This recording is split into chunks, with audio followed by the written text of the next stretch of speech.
Hi there. This time I include voice narration to give a better explanation. Let's get started. First, locate the spot you want to remove. Select it using any selection method you prefer. Then, press Shift plus F5 on your keyboard to open the Fill pop-up window.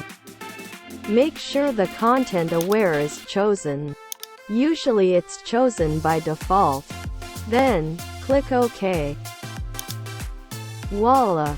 Our spot is gone. Now, let's remove this unneat small hair. I'd like to use the Polygon Lasso tool. Press Shift plus F5. Click OK. And done. This is the fastest, easiest way to do so. But in some cases, this won't be enough.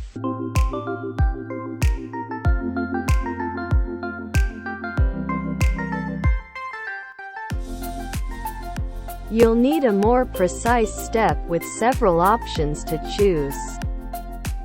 But till you hit that block, enjoy this easy way a bit. See ya!